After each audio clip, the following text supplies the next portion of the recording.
Hola, ¿qué tal? Muy buenos días. Estamos de nueva cuenta aquí en entrevistas aprovechando esta jornada electoral 2024 para conocer a los candidatos. Hoy estamos aquí con Humberto Aldana, candidato a diputado federal por el Distrito 3. Así es. De Morena. Por Morena. ¿Cómo va la campaña? Pues antes que nada, muchas gracias por la entrevista y muchas gracias a la gente que nos deja entrar en su hogar, ahí en su casita, en la intimidad del hogar. Súper bien. Nos da muchísimo gusto recorrer las calles del Distrito 3 y darnos cuenta de pues ese como fervor que hay por este tema llamado cuarta transformación. O sea, este asunto tan importante para nosotros que creemos que es también para la sociedad de ir pues rescatando los rezagos que generó el régimen anterior. Entonces muy feliz, muy feliz. La gente nos recibe muy bien, muy contentos. Una campaña muy intensa, como dices. Yo, la verdad es que hemos tenido la oportunidad de cubrir varios procesos electorales y en esta ocasión sí nos llama mucho la atención la participación de la gente. ¿No? Antes, digo, me ha tocado caminar en varios procesos y sí, como que el tocar la puerta y que la gente salga y que te quiera escuchar no es un proceso tan sencillo. Y platicábamos con otros candidatos y les decía, para mí el que la gente te abra la puerta ya de entrada es una muestra de confianza, ¿no? Es una señal de que están queriendo saber un poquito más, involucrarse. ¿Qué es lo que te pregunta la gente? ¿Qué te dicen cuando te abren la puerta y te permiten platicar con ellos? O cuando te esperan afuera de su casa. Porque hay gente, ¿no?, que oye la campaña de Morena y sale, ¿no? y si no te tocaba dentro del derrotero, te hace así, venga, ¿y por qué a mí no? O sea, sí, está ansiosa de establecer contacto con el político. Bueno, siempre tienen algo que mencionar pendiente o algo muy positivo, ¿no? o ambas cosas. Lo pendiente pues son todavía cosas en rezago, el tema de la seguridad, el tema de la salud, el tema de las calles, los servicios públicos, que siempre van a ser el primer impacto para la gente y van a tener pues ese oído que tú les das y que van a tener a la mano para poder pues sacar un poco de lo que ellos sienten, pero la gente inmediatamente cambia el canal. Pero de todos modos nosotros estamos con ustedes porque sabemos que este es un proceso y vamos por el plan C. Y, o sea, es gente que está informada. Es que mucha gente informada. Cambiar 70 años de historia no es fácil, ¿no? Nada fácil, ¿no? Y después de 2 gobiernos fallidos como el del marihuano y el del asesino, pues nada fácil, nada fácil, porque el país quedó no solo en una ruina económica, sino también moral y a final de cuentas con Peña Nieto política. La degradación del político, de convertirse de un gestor social, de una persona que es el vínculo entre las autoridades y los gobernados, a convertirse en un asesino, a convertirse en un saltimbanqui, en un personaje de película, que no tiene nada que ver realmente con la cercanía que requiere para entender y sentir a la población, pues fue terrible. Entonces viene nuestro líder, viene el presidente de la República hoy, guiándonos en el contacto con la gente, en el darnos cuenta, sensibilizarnos acerca de las causas, y si ya traíamos un poquito de sensibilidad, pues ahí nos fuimos moldeando hacia lo que realmente se requería con este proyecto, para este proyecto, ¿no? Muy interesante. ¿Qué es lo que estás proponiendo ahora en este camino hacia la Diputación Federal? Digo, vienes del Congreso de Quintana Roo, donde la cantidad de temas que les tocó legislar es muy amplia, ¿no? Pues nosotros nos enfocamos en la 17ª legislatura, en el tiempo que nos tocó ahí transitar. Por nuestra parte, ver muchos temas de defensa de los derechos de la mujer a tener una vida libre de violencia y protección de las niñas, niños y adolescentes de diversas formas, ¿no? Se aprobó la ley ácida, que implica que ninguna mujer puede ser agredida físicamente sin que esto signifique, o sea, físicamente que deje marcas en su cuerpo, y también con objetos contundentes, sin que esto no signifique un acto equiparable a un feminicidio, porque hay una suerte de muerte social con una marca de por vida y hecha intencionalmente por odio, porque es mujer, ¿no? Entonces, ese es un tema que se aprobó. Aprobamos también por ahí la tipificación del lenocinio, en el caso de tráfico de niños con fines de prostitución. No existía esa tipificación, también se aprobó. De parte de la gobernadora llegaron dos muy interesantes iniciativas, una que se aprobó también por unanimidad, que fue la Ley de Seguridad Ciudadana, y otra que se aprobó, que es la reforma a la Fiscalía del Estado. Entonces hay temas ahí de seguridad que también tienen que ver con el tema de la protección a las mujeres, niñas, niños y adolescentes, pero más desde un enfoque humano y general para la población, ¿no? Muy bien. Yo creo que hicimos un trabajo de restauración del andamiaje jurídico que va a restaurar el andamiaje institucional, pero desde otro enfoque, un enfoque humanista. Ya hacía falta, hacía mucho falta. Creemos que sí. Son temas que duelen mucho y más en Quintana Roo. Sí. ¿Cuáles son ahora tus propuestas de cara a esta campaña que estás haciendo para que la gente vote por ti? Bueno, nosotros como primera tarea se nos ha asignado el enfoque sobre de las 20 reformas que deja el presidente de la República, vamos a decir pendientes. No sabemos si se van a aprobar o no. Creemos que por la postura de lo que se dice llamar oposición no se van a aprobar en esta legislatura que termina y nos van a quedar como pendientes. Pero también aparte todo este proyecto que tiene la doctora Claudia Sheinbaum, este plan de trabajo de 100 puntos que implican la aprobación de entrada de un presupuesto importante para este año que viene. Entonces, en el tema de que nosotros somos una bancada quintanarroense, de favorecernos el voto popular, pues vamos a pelear porque ese presupuesto en una buena medida llegue a Quintana Roo. Es por eso que también le pedimos a la gente que se lance con todas las urnas para que se demuestre que Quintana Roo es un estado que nunca ha dejado de estar dentro de la Cuarta Transformación. Siempre ha sido un estado obradorista y ha sido un estado muy entregado a la izquierda, a final de cuentas, porque hay mucho pueblo aquí, tanto del que viene de fuera como el que ha nacido acá. Entonces son las dos principales tareas. Pero hay otras iniciativas que tanto nosotros queremos ver si se pueden subir a la Cámara de Diputados y hacerlas un tema federal, que nosotros traemos y que bueno, también nos ha dado la gente. La gente participa y nos da temas. Y nosotros estamos viendo de qué manera podemos traducir esto en leyes federales que impacten favorablemente a la población. Entonces, una de ellas te podría decir como ejemplo, nos encontramos a una familia que tiene un hijo con una discapacidad mental que se rehabilita, se convierte en panadero, el niño ya es panadero, bueno, ni tan niño, pero bueno, ya tiene 22 años que tiene el chavito. Es un niño a comparación de uno que está en las fuerzas básicas de la Selección Nacional del INAPAM, pero nos decía que si él accedía a poner un negocio, primero pues necesitaba tener el uso de suelo en su domicilio. No lo tiene, porque es un domicilio. A lo mejor pudieran haber salvedades que los reglamentos locales municipales pudieran contemplar, pero amén de eso, es que complicado, ¿no? Pero amén de eso, si el niño va a ser empleado, pues tiene que renunciar a su programa del bienestar. Y si su negocio no fructifica, ya no puede regresar a su apoyo del bienestar como persona con discapacidad. Entonces, pues revisar el que si la discapacidad es permanente, pues permanente que sea también el apoyo, ¿no? Claro que es una cuestión presupuestaria, pero es una cuestión de dignidad de la persona y de equilibrar la balanza, ¿no? Con las personas que no tenemos una discapacidad que nos impida hacer ciertas cosas. Así es. Por ejemplo. Sí, es que es uno de los temas, ¿no? Los apoyos, porque y muchas veces lo que hace falta es la continuidad, ¿no? El seguimiento de todos estos apoyos que hay, porque sí hemos visto muchos casos donde de repente hay que apoyarlos un poquito más. Claro, mira, nada más déjame completar esta pregunta que tú me haces con una propuesta que creo que es valiosa, ¿no? Yo pienso que es valiosa, que es que el machismo lo tenemos que erradicar, pero desde la raíz, desde los niños. Entonces yo quisiera proponer nada más que hay que revisar, y me dicen que eso puede ser primero un tema local.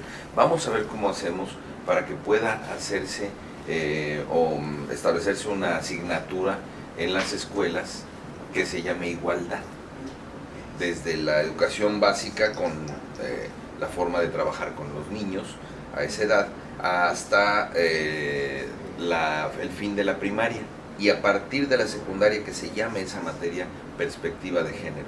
Si nosotros establecemos en el sistema educativo este tipo de educación ya como parte de la oferta académica, podríamos combatir muy bien no solo el machismo, sino cualquier tipo de discriminación existente, porque quedaría claro que todos tenemos un nivel de igualdad en tanto a nuestra dignidad humana. Desde la educación, ¿no? Y sobre todo en la etapa temprana, ¿no? De nuestra educación es donde hay que meter un poquito más de esfuerzo con estos temas que son tan cruciales.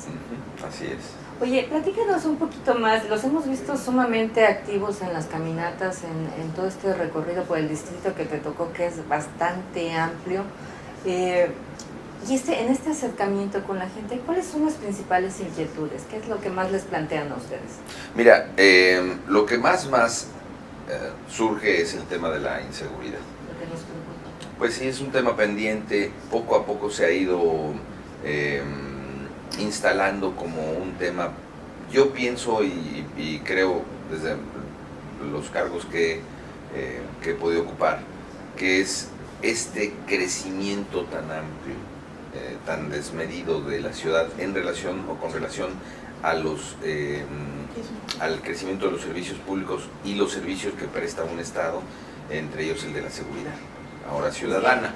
Justamente platicamos hace unos instantes sobre este tema del crecimiento tan grande que tiene la ciudad, que la mayoría muchos de los cancunenses nos quedamos con el tema de la franja ejidal y hablábamos de esos límites que tenía la ciudad, pero ahora que estamos caminando junto a ustedes vemos que ya es impresionante. Tú llegas casi en la carretera Mérida y todavía hacia adentro hay distancias bastante considerables, y tu distrito limita con Isla Mujeres, abarca todas estas zonas, algunas que son irregulares, te tocan estas zonas de crecimiento que las distancias son muy grandes. Sí, no, y hay pocos elementos policíacos con relación al número de pobladores.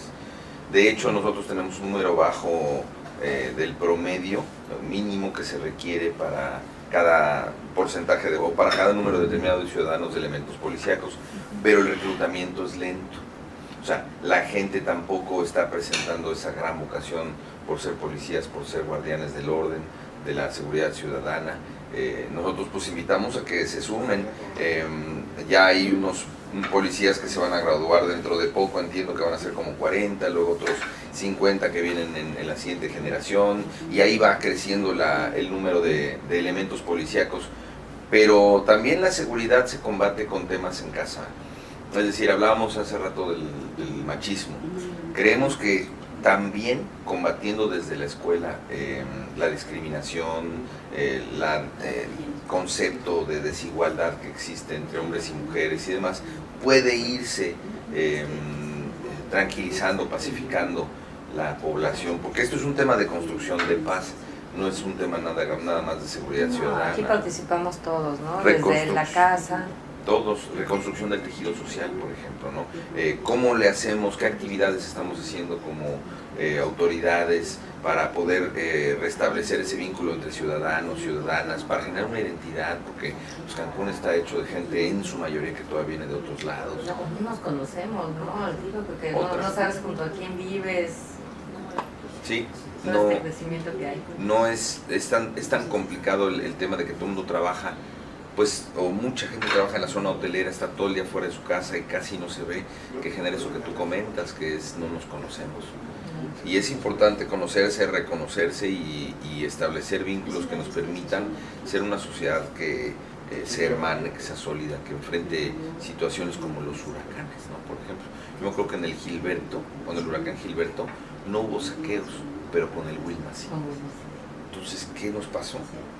¿Qué desencuentro tan grande entre la sociedad y qué mala sorpresa o qué desagradable sorpresa el pensar que la gente está ávida de una rapiña, y a veces no es por la necesidad de, sino por el hecho de poder hacerlo.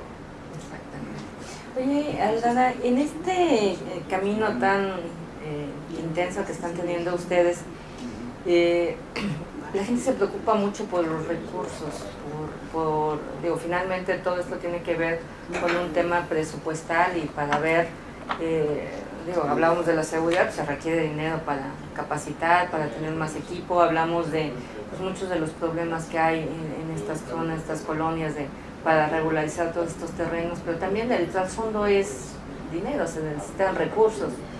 Hablabas hace un momento de estas propuestas que van hacia el Congreso.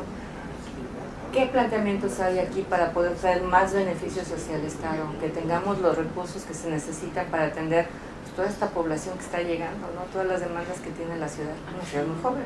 Pues sí, pero también conectada con un Estado muy joven. Estamos en el marco del 50 aniversario de la apenas el fin de semana, 54 años de Cancún. De Cancún, ¿no? Entonces nace Cancún primero que el Estado, por ejemplo, ¿no? Pero no hemos dimensionado el efecto que va a tener y requerir en recursos para su desarrollo pleno el Tren Maya, porque esta nueva obra le viene a cambiar la perspectiva de desarrollo del Estado como creo que ninguna otra antes, a menos que pensemos... Con el aeropuerto de Tulum también, Claro. A menos que pensemos en el turismo como ese primer gran proveedor de empleo, de captación de riqueza, de divisas y demás, pero después del turismo y conectado con el turismo pues está el tren. El tren no solo intercomunica a los pobladores dentro del estado, con los estados con los que conecta el tren, sino también las mercancías y también los visitantes de otro tipo que no sea de turismo, que no sea necesariamente el turismo de Cancún, que es un turismo que viene a descansar, que viene a gozar de las playas, que viene a divertirse en los centros nocturnos, etcétera, etcétera. Hay turismo arqueológico, que la verdad ha sido siempre muy copioso en Quintana Roo. Yo recuerdo cuando conocí Quintana Roo en 1987, que vine de la primera vez de paseo, encontraba turistas franceses, alemanes, noruegos, etcétera, que venían a ver las ruinas, bueno, los sitios arqueológicos. A eso venían.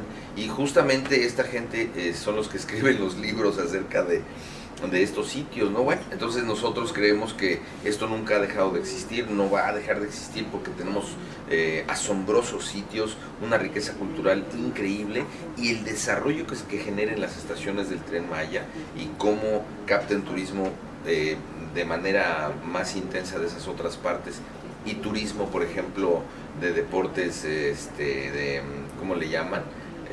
Deportes de riesgo, deportes extremos, muchas gracias, de deportes extremos que hay en varios sitios del estado, que en varios sitios del estado se pueden practicar, potencian definitivamente las zonas donde se van a insertar estas actividades. Entonces yo creo que es importante este recurso para impulsar el desarrollo de estas zonas de manera local, porque ya el gobierno federal ya nos hizo la obra federal. Nos falta ver cómo vamos a hacer el desarrollo local. La gobernadora del estado es muy buena para este tipo de planeaciones. Y ya estaremos platicando con ella para ver las necesidades del estado y cómo podemos pelear un buen presupuesto para el estado. Que siempre se ha necesitado. Claro. No alcanza nunca el dinero, ¿no? No, siempre va a faltar. Y más en Quintana Roo, que crece y se estira. Pero bueno, pues hay que enfrentar esos retos. Es que algunos dicen que somos víctimas de nuestro propio éxito. Sí, ¿verdad? ¿No? Porque esos dos estados, como decías, del estado vecino, está impulsando, está creciendo, pero no va al mismo ritmo de crecimiento poblacional que tiene lugares como Cancún, Playa del Carmen, ¿no? Que son el detonante en todo. Así es. Bueno, ahora, en otro aspecto, Aldana, ¿qué viene para esta campaña? ¿Cuáles son los próximos puntos que van a abarcar ustedes? Sé que andas muy activo. ¿A dónde vas a ir a caminar ahora? Bueno, hoy nos toca caminar la franja continental de Isla Mujeres. Mañana y tarde vamos a acompañar a la compañera candidata a la presidencia municipal de Isla Mujeres, Atenea Gómez. Ya caminamos con ella 2 veces, una en la franja continental, la zona continental, y otra en la ínsula. Vamos a otra parte que no hemos caminado en la zona continental. Y vamos a tocar las manos de la gente, vamos a tocar los corazones, porque a final de cuentas creo que es muy importante que recordemos que somos personas con una responsabilidad, pues más allá de una simple campaña política. En Morena tenemos la responsabilidad de llevar a cabo un proceso de transformación que no nos va a dar la vida para verlo terminado. nos está tocando la siembra, las semillas, a lo mejor ahorita ya el riego, ¿no? Porque el presidente pues ya puso este piso, ¿no? Ya echó la semilla, nosotros ir regando, continuar cuidando el terreno para que este país sea mejor. Esa es una responsabilidad para nosotros. Entonces acercarnos a la gente, ver sus necesidades, escucharlos, proponerles, decirles quiénes somos, los que venimos caminando desde, a mí me tocó caminar en el movimiento desde que Andrés Manuel López Obrador fue desaforado del gobierno de la Ciudad de México, ya más decididamente y buscando opciones aquí en Quintana Roo que no las encontraba, pues cuando se instaló el gobierno legítimo de México, fue este movimiento tan importante que derivó en Morena. Este movimiento del gobierno legítimo se convierte en la estructura electoral que acompaña a Andrés Manuel en las elecciones del 2012 como candidato y después se hace partido político. Justo después de esas elecciones, de que se compra la elección por parte de este grupo que entró al poder con un chorro de dinero y tarjetas Monex y demás que ya conocemos, gente desvergonzada que solo vino a saquear. Pues tenía que recuperar lo que invirtieron en esas elecciones, y eso es un punto importante, si me permites. Quien les pague el voto o quien les quiera pagar el voto es por eso, es porque quiere llegar al gobierno a hacerse de un dinero para disfrutar en lo personal o en su grupo de ese dinero, y no para darle a la gente en servicios, en programas sociales y demás. Lo que pasó fue claro. La población fue completamente abandonada después de esa elección del 2012, y eso pues de algún modo nos sirvió a nosotros para contrastar. Nosotros sí representábamos una oposición de ideas, una oposición de proyectos, que ahorita podemos decir que tenía un sentido muy amplio, un sentido muy profundo, y está siendo instalado de una manera muy exitosa de la mano de la población. Entonces, ese es el tema, yo creo que más importante, el entender en el fondo y a conciencia cuál es nuestro papel y la responsabilidad que tenemos de llevarlo a cabo, tanto como ciudadanos como en el ámbito político y en los servicios públicos, ¿no? En el ámbito de los servicios públicos. Así es, definitivamente. Ahora que platicabas de este tema de Isla Mujeres, ¿ya conocías toda esta zona donde estás caminando? Sí.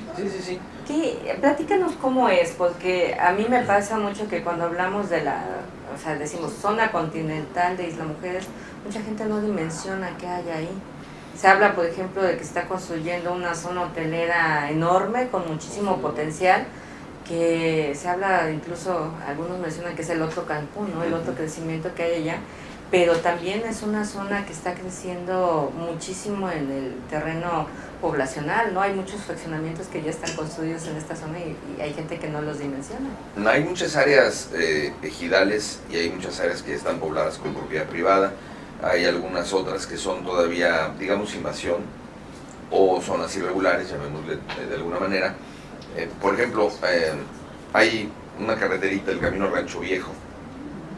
Es el que más conocemos. Es el que más conocemos, que conecta Benito Juárez con Isla Mujeres, y en donde de repente te quedan de un lado unos y de otro lado otros, pero en realidad están como unos al norte y otros al sur, los asentamientos de Isla Mujeres al norte y de Benito Juárez al sur.